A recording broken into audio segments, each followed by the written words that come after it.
Hola, ¿qué tal? Sean todas bienvenidas y bienvenidos a el Festival Internacional de Cine de Morelia en su 18ª edición. En esta ocasión me acompañan las realizadoras y realizadores que integran el programa 1 de cortometraje de la competencia mexicana, uno de las secciones núcleo, de las secciones origen del Festival de Morelia y una de las más relevantes y de las más importantes a lo largo de sus 18 ediciones. Se los presento antes de que ellas y ellos se presenten a sí mismos. Me acompañan Santiago Fábregas, director de Coche, Santiago Cermeño, director de Agua, Luis Pacheco, director de Cuando el Lobo no está, Jimena Mulia, directora de Lili, Eduardo Luis Alvarado, director de Jaguar, y Jorge Sistos, director de La Oscuridad. Muchas gracias a todas y a todos por estar aquí. Como para ir calentando motores, para ir abriendo la plática, me gustaría que cada una y uno de ustedes se presentara a sí mismos contándonos el argumento de su cortometraje, de qué va y de dónde viene la idea, el germen, la semilla, el núcleo de lo que hicieron. Claro que sí. Bueno, otra vez mucho gusto. Santiago Fábregas, director del cortometraje Coche. Bueno, es un proyecto interesante porque el guión no es mío. Es una historia basada en la vida del guionista. Es un guión que ganó un concurso que hicieron unos amigos, pues por esta como buena intención de encontrar nuevas historias, en fin, como de generar y apoyar e incentivar el cortometraje. Entonces, un guión de una historia real y que me invitan a mí a dirigirlo. Entonces, fue una cosa interesante, una cosa que nunca había hecho. La verdad es que siempre había dirigido cosas mías. Entonces, fue muy interesante la experiencia. Y trabajar de la mano con un guionista que aparte vivió esto y que te está contando una historia, ¿no? Y para no alargarme mucho, el cortometraje es una historia de amistad, es una historia de dos niños, un niño que vive en la Ciudad de México y que por razones políticas tienen que refugiar a otro niño y compartir habitación y compartir espacio. Entonces es una amistad que empieza muy... pues digamos, muy fracturada o compleja y que se va convirtiendo en una amistad inolvidable. Entonces, un poquito por ahí la historia. Bueno, yo soy Santiago Cermeño, soy director del cortometraje Agua. Agua, pues el argumento, digamos, cuenta la historia de un chavo que es un joven, un adolescente que es remero en un embarcador en Xochimilco. Xochimilco es un área de la Ciudad de México, está inmersa en la Ciudad de México, donde todavía hay canales de agua como antes había en todo el Valle de México, ¿no? Y la idea es que él está empezando a vivir su sexualidad, él es homosexual, pero tiene mucho miedo, todavía no sale del closet, digamos, y él cree ser descubierto por uno de sus compañeros. Y entonces eso desata como una crisis. Pensé que quizás podía suceder que alguien se fuera de ese espacio porque precisamente no perteneciera a ese espacio, ¿no? Entonces empezó haciendo un corto de despedidas donde una persona se despedía de las personas a las que más quería. Pero también me di cuenta que quizás hay algunos contextos donde despedirse es un lujo y hay veces donde uno más que irse huye, ¿no? Entonces se volvió una historia de huida. Em, pues eso. Hola, yo soy Luis Pacheco, soy director del cortometraje de ficción Cuando el Lobo no está, y nació por la imagen de un chico que yo me encontré en un vagón de un tren después de una reflexión de la responsabilidad que tenemos como realizadores para compartir historias y retratar historias que reflejen nuestra situación social. Y pues en cuanto a la sinopsis, Ariel es un chico de este sector de la población que está en una zona marginada, un chico que pertenece a, que pertenece a un mundo de un mundo donde las oportunidades a los jóvenes se les es negada, y también que muchas veces a través de nuestros contextos sociales tienen que sobresalir por sí mismos, ¿no? Con todas sus herramientas como les es posible. Trata de cómo Ariel justamente quiere salir, liberarse del hoyo en donde está metido y salir de este barrio donde creció. Y pues nada, esperemos que les guste el corto. Mi nombre es Jimena Mulia, soy la directora de Lili. Lili es un cortometraje de una niña de 5 años que se queda al cuidado de su primo Teo cuando su mamá sale a trabajar. Entonces empieza una relación entre estos dos primos que casi no se conocen y sale a flote los miedos de Lili. No los miedos, pero la ausencia del padre, de la figura paterna, y de esto se trata. Y un día fui al cumpleaños de Audrey, que es la actriz, en San Diego, porque ella es una niña que yo conozco desde que nació. Le escribí una historia a Audrey que se parece bastante a su historia real, que es como la ausencia de la figura paterna, y cómo ella encuentra esa como familiaridad con prácticamente las figuras masculinas que se acercan a ella, ¿no? Pero la cosa linda, digamos, es que yo la vi interactuar así con mi pareja, con Steven, y a mí me pareció como de una belleza esa interacción, que no había ahí como un abuso, no había ahí, había una como cosa de enseñanza, hermano, de hermandad, ¿sabes? Que yo quise retratar eso, ¿no? Y de ahí salió la semilla. Bueno, pues yo soy el escritor y director del cortometraje Jaguar. Pues básicamente la historia trata sobre estos dos amigos que son Jaguar y Javier, que una noche después de un concierto de punk, van a más bien, unos hippies les encargan hacer un deal con un dealer de reptiles ilegales. Y tienen que recoger una serpiente que es ilegal en México y tienen que entregárselas a ellos, ¿no? Y bueno, en esta misión los dos amigos ponen en riesgo sus vidas, pues porque es un deal de personas que no conocen, es como muy arriesgado porque también es de noche y pues ya saben que en México de noche es peligroso. Y bueno, aparte de esta historia que es, digamos que la superficie de la historia, existe un intertexto que está inspirado en un mito azteca.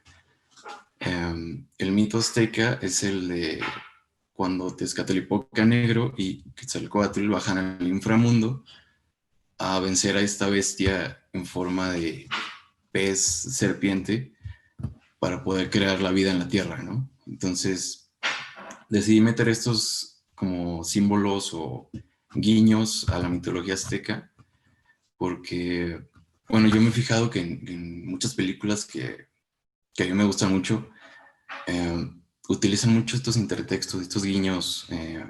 Pues sí, básicamente quería como retomar la mitología azteca y que estuviera presente en el cine, porque no recuerdo o no he visto mucho cine que esté inspirado en estas historias. Y pues por eso me gustó explorar ese tema, ¿no? Porque justamente creo que es un campo un poco no tan recorrido. Pues por eso mismo quise llevarlo por ese camino como de la amistad y tal vez retratarlo de una forma un poco más oscura, un poco más compleja, ¿no? Por así decirlo. Muchas gracias. Y por último, en esta ronda, Jorge. Bueno, mi cortometraje titulado La Oscuridad es mi corto de segundo año en la maestría en NYU. Y este cortometraje cuenta la historia de Marina, quien es una ex maestra de escuela primaria, quien emerge gravemente herida de la orilla de un lago y después de un largo recorrido, mientras va tomando conciencia llega a la escuela primaria donde una vez trabajó y encuentra a su agresor. Este cortometraje fue una inspiración antes de irme a estudiar al extranjero. Mientras trabajaba para un medio de periodismo, AJ Plus Español, yo era el editor del medio y me tocó editar varios testimonios sobre víctimas de violencia, desaparecidos. Y yo considero que esta película surge como una respuesta emocional a estos testimonios. Sin embargo, creo que el objetivo y la importancia de estos testimonios es el obtener justicia, ¿no? No hacer ficción. Y no es sentía que no era mi papel como director, escritor, hombre, el intentar contar la experiencia de una mujer, y menos en este tipo de experiencias pues muy llevadas al límite, ¿no? Y mucho menos el de una sobreviviente. Pero como artista siento que quería sacar esta necesidad de mí de intentar encontrar ante la injusticia quizás, no sé, un poco de esperanza, algo. Y fue así como surgió esta película. Y bueno, después, afortunadamente, mi asistente de dirección, que es un gran amigo, que también se dedica al casting en México, me contactó con Nichelle Flores Machorro, quien encarna el personaje de Marina, y es una gran actriz.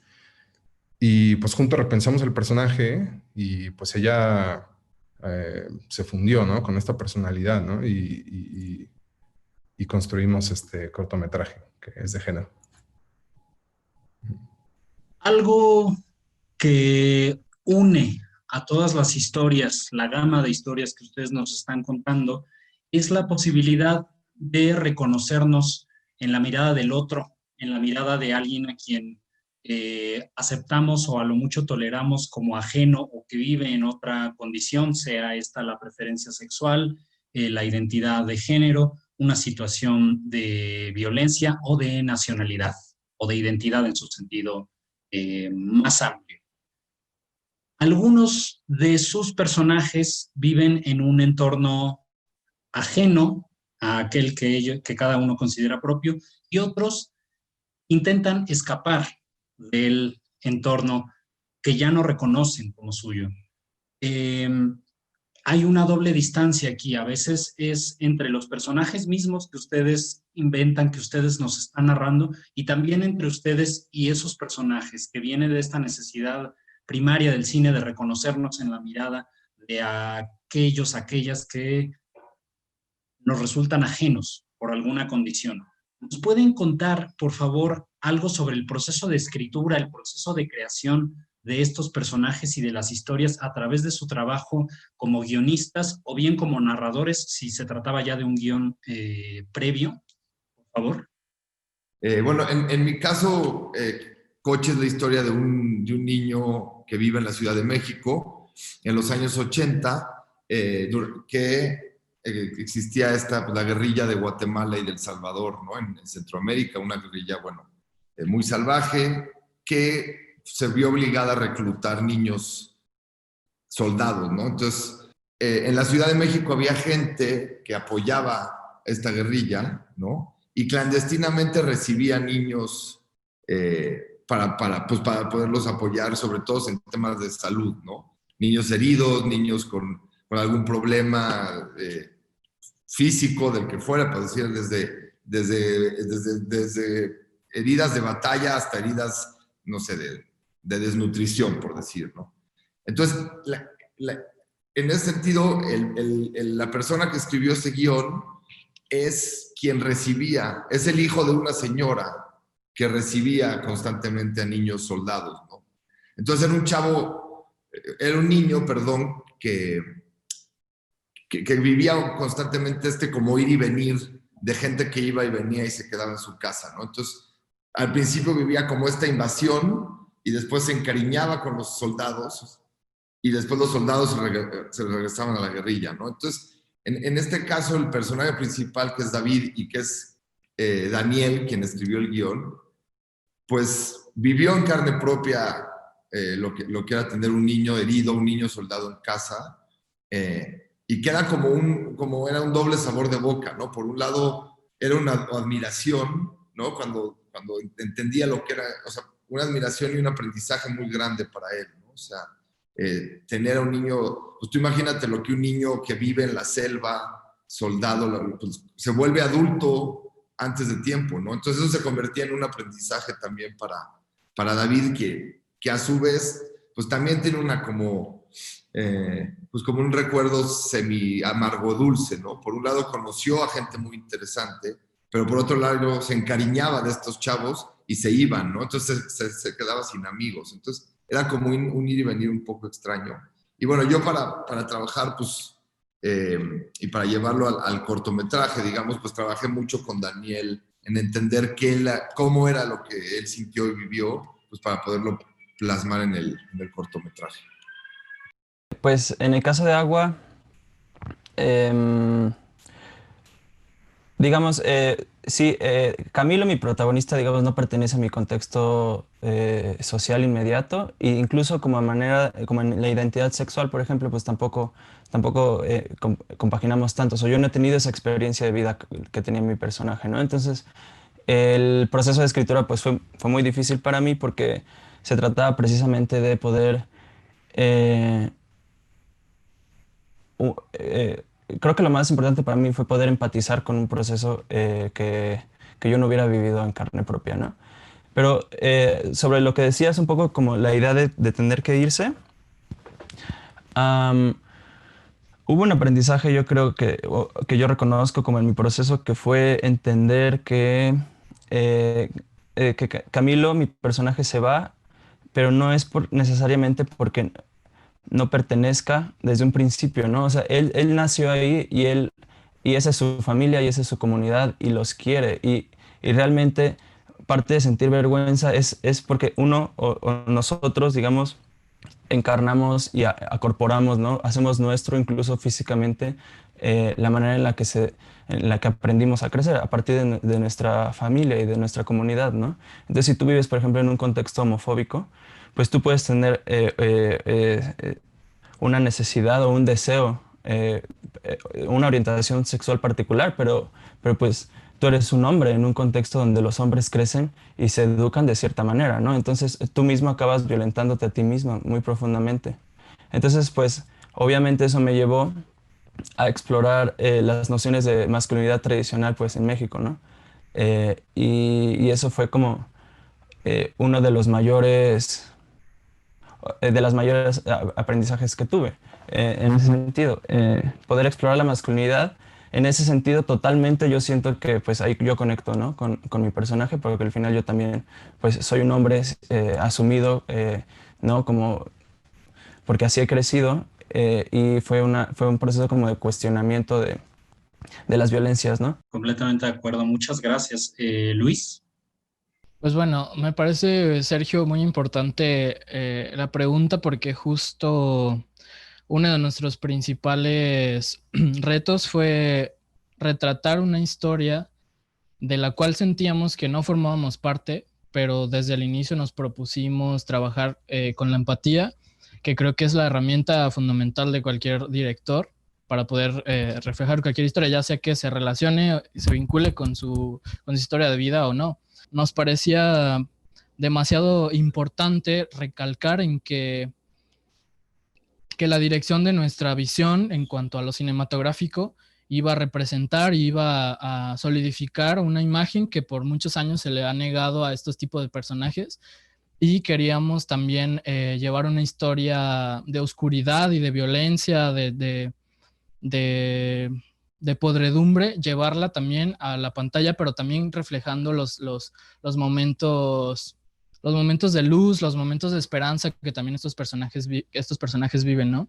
Y siempre estuvimos motivados, sobre todo por la capacidad del personaje, por justamente sobrevivir en este contexto de violencia, de falta de oportunidades, y queríamos retratar esos momentos, ¿no? De oscuridad, pero también de luz, de esperanza, porque justo nuestro mensaje se basa mucho en ese principio de confrontar al espectador, pero al final darle un mensaje de esperanza que lo aliente y que lo motive a la reflexión, y que también lo haga pensar de otra forma para evitar el juicio moral, el juicio hacia estos personajes. Y justo uno de nuestros principales objetivos también fue abordar el melodrama de otra forma, ¿no? Porque sabemos que en México el melodrama, bueno, como realizadores de pronto fue muy difícil encontrar la delgada línea de la diferencia entre un melodrama fácil, digamos, y un melodrama complejo que representara justamente a estos personajes que no son buenos ni malos, digamos, simplemente que son vulnerables y que reaccionan a su contexto, que reaccionan a sus expectativas, ¿no? Jimena. Sí, Pues a mí me importaban dos cosas de capturar. Una era la desenvoltura de Audrey con un personaje masculino que fuera actor. Entonces, como para recrear lo que yo ya había visto en ella, ¿no? Y la otra eso era un poquito más ficcionado, era tratar de entender desde mi punto de vista cómo se ve la ausencia paterna, ¿no? Y justo como que me importaba mucho tratar de poder capturar estos momentos lo más natural posible, porque ahí estaba la fuerza, ahí está la fuerza de esta pequeña mujer, ¿no? Entonces como que hay gente que me dice, es que todos los niños son así, todos los niños son libres y todos los niños son juguetones y como que inteligentes, ¿no? Y yo digo, sí, claro, pero el problema es cuando pasa de algún tiempo, o sea, después de los 5 años o después de cierto tiempo, a los niños se les coarta a ya no tener esa libertad. Entonces, como que yo quería retratar esa libertad que ella tiene de caminar descalza, de correr, de jugar con su primo que le lleva 3 veces su estatura, iguales, ¿no? Entonces como que hay una...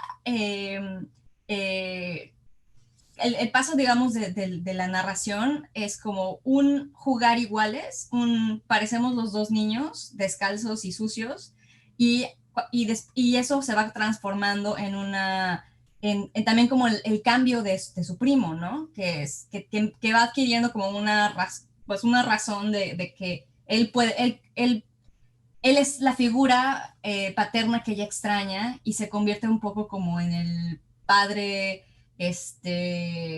temporal, ¿no? Digamos, ¿no? Muchas gracias, Jimena. Eduardo, ¿qué nos dices sobre Jaguar?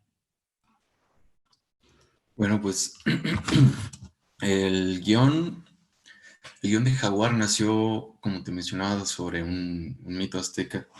Y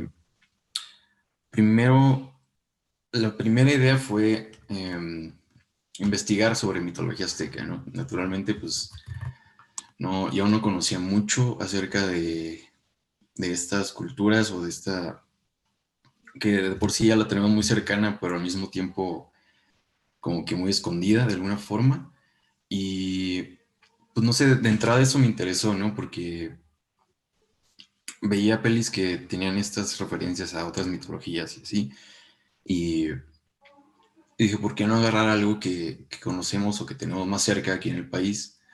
Que pues son pues la cultura azteca. Entonces Jaguar, el personaje de Jaguar es muy nihilista, pues.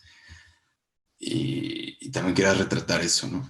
De alguna forma, siento que el personaje de Jaguar es totalmente contrario a lo que yo soy y asimismo a lo que el otro personaje es.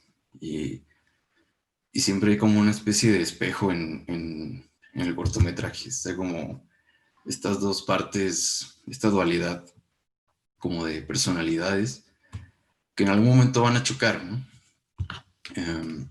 Y bueno, eso también fue como un objetivo importante, que fuera esta tensión constante, pero que en algún punto se estuviera rompiendo constantemente. Y en ese sentido, el corto como que tiene muchos momentos anticlimáticos, donde parece que va a surgir un conflicto y va a surgir una conversación, una pelea o algo malo va a pasar, pero en ese momento se corta y se tranquiliza todo. Y pues es algo que yo también quería explorar, ¿no? Pues sobre todo como que frustrar esos momentos y frustrar al espectador y no exactamente dar todas las respuestas. Y pues sí, básicamente. Muchas gracias, Eduardo. Jorge, ¿qué nos dices sobre la oscuridad? Pues me interesaba trabajar algo cuya lógica narrativa tuviese este aire de imposibilidad y también me interesaba pues ahondar en ciertas narrativas que quizás en este país no se han tocado mucho, como lo es la poética de la venganza, que claro que no es una solución, pero en ese caso pues esto es ficción, no estamos haciendo un artículo o un documental, ¿no? Y yo sentía que de pronto, pues todas estas narrativas tragicistas, o como decían hace poco, que se iban a la pornomiseria, pues no dejaban algo más, ¿no? Ni siquiera un poquito, ya sea de esperanza, porque digo, no tienes que plantear una solución en la ficción, pero puedes hacer interrogantes, o como ya lo mencioné, imposibilidades. Y siento que esto era como lo interesante para mí en este cortometraje, ¿no? Muchas gracias a todas y a todos por habernos acompañado en esta sesión de preguntas y respuestas con las y los realizadores del programa 1 de la sección de cortometraje en el 18º Festival Internacional de Cine de Morelia. Los invitamos a que sigan explorando el programa tanto de cortos como de largos. Recuerden, Morelia es cine mexicano